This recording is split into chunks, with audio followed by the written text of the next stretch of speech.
Hey viewers, welcome to another game of Casual Pro Gamer.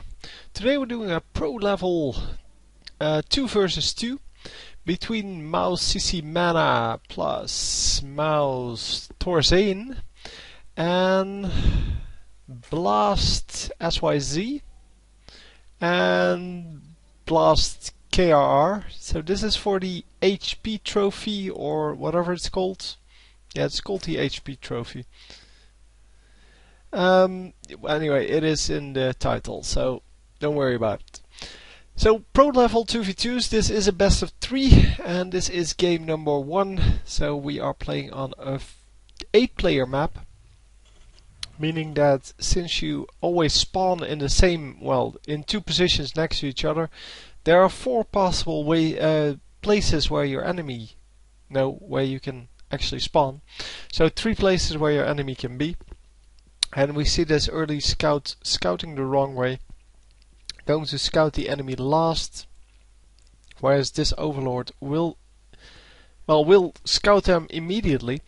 So it is Terran and Protoss versus Zerg and Protoss. So Zerg normally the quicker out of the gates, so lots of early game units, whereas Protoss has the good late game composition. Obviously, Terran is between the two, so doesn't really have that much to do early game, so yeah, but can wall off. And with this wall off, that may actually make the difference between winning and losing here. Because with this wall off, you actually prevent your enemies from rushing you with the Zerglings, and yeah, therefore, yeah, well, you might have a better chance to win. Anyhow, yeah, I'm not going to leave the tabs open all the time, but we see a lot of just the standard things, barracks, cybernetics core, spawning pool, those kind of early game buildings coming up now.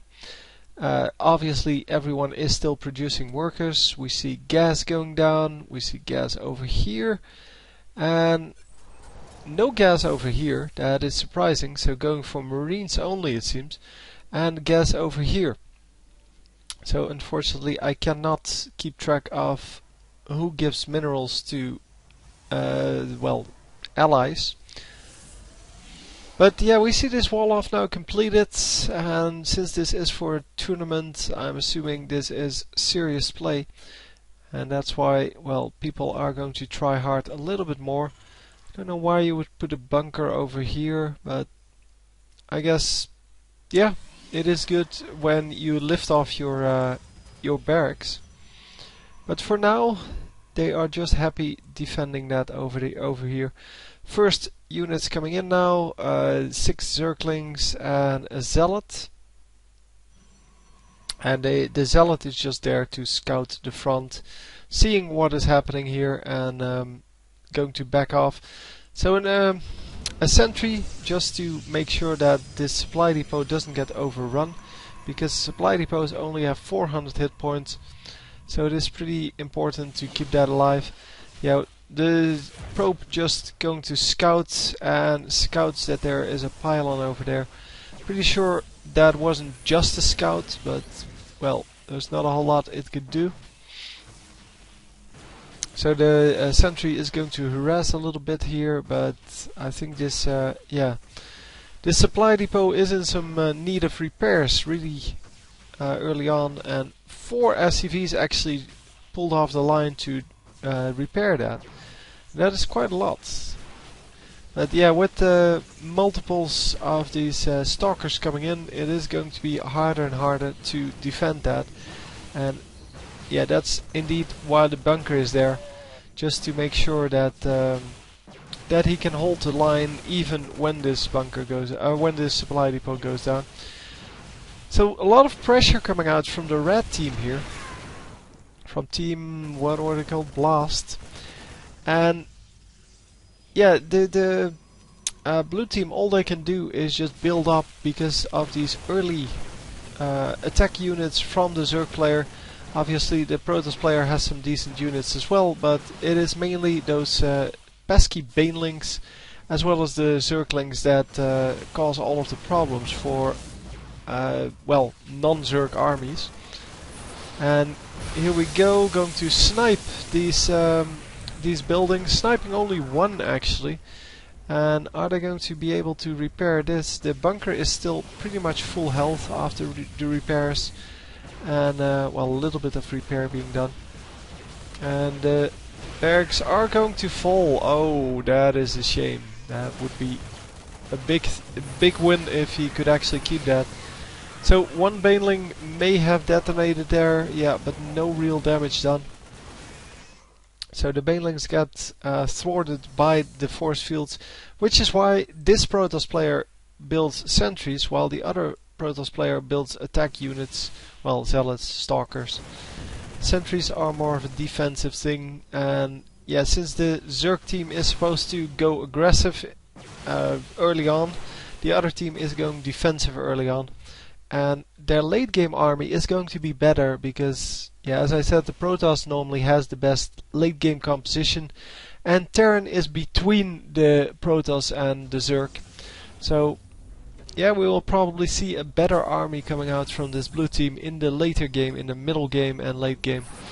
And we see some Dark Templars actually moving in here, which is, yeah, really the way you normally do this, obviously. Yeah, you count on the enemy not having any detection, and that is indeed the case here. So there is a scan going down, both of the Dark Templars getting taken out. They do take out one cybernetics core, but I'm pretty sure it comes up straight away. No, it isn't being rebuilt. I guess he doesn't need it at this moment. I don't understand. I mean, he wants to warp his stalkers, right? So again, Dark Templars out.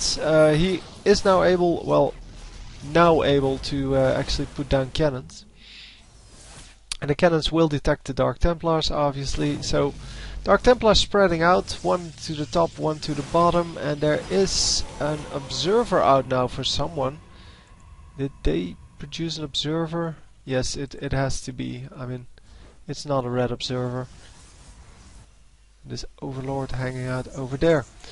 So yeah, defending the front of the base here, and yeah, might actually start building a cannon in the front to prevent those pesky Dark Templars from getting through.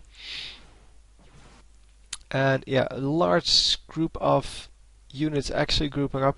The beautiful thing about the 2v2 is, of course, there are much bigger battles really early on because you have twice the resources and you don't need to defend because, well, or one of the two teams doesn't have to defend because one of the two teams is constantly attacking and the other team is constantly defending. So bigger battles means more carnage, means nicer games to watch. That's as simple as that. I don't like the free-for-alls, by the way, the 8-person free-for-alls, because that just becomes one big mess of nothing. But the 2v2s are pretty nice to watch. So finally, after defeating that Baneling army, they are going to push out a little bit. They are going to try to do some damage with the current army they have. I'm not sure if they're ahead. Yeah, there's not a whole lot for me to see there. We're just going to have to see how they will do. But yeah, with all of these banelings, it's going to be hard to even get close to the army. And they are going to just micro against these banelings. The banelings do a little bit of damage, take out one stalker only, and damage a couple more. But yeah, since it's Protoss, it doesn't really matter that you damage them, because they're going to heal back up, well, heal the shields back up, which makes them at least 50% well, more effective than the Terran units at the same amount of HP. So yeah, you can at least have, or most units have 50% HP, 50% shields on the Protoss side.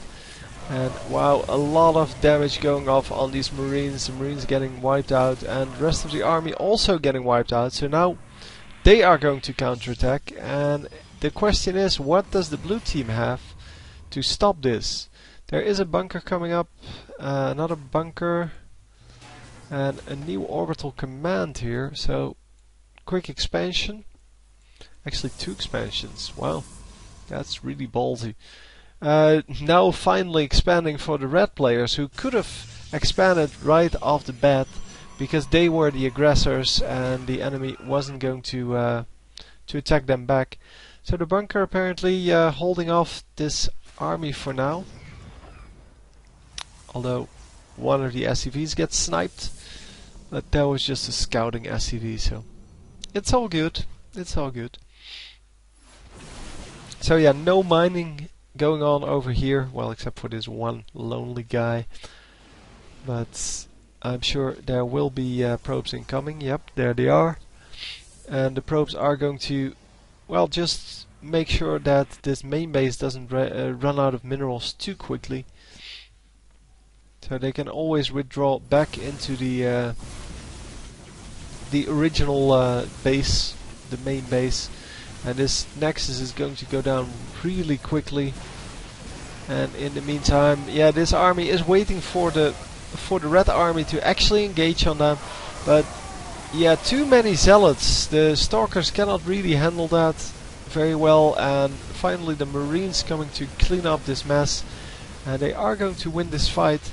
And they are going to come out ahead with this one base, because this Zerg base still isn't mining. So they still have this one base, they still have an army, where the red players really don't have anything anymore. And that's exactly why they surrender, because they just got out-farmed in this later game, and there is no army left.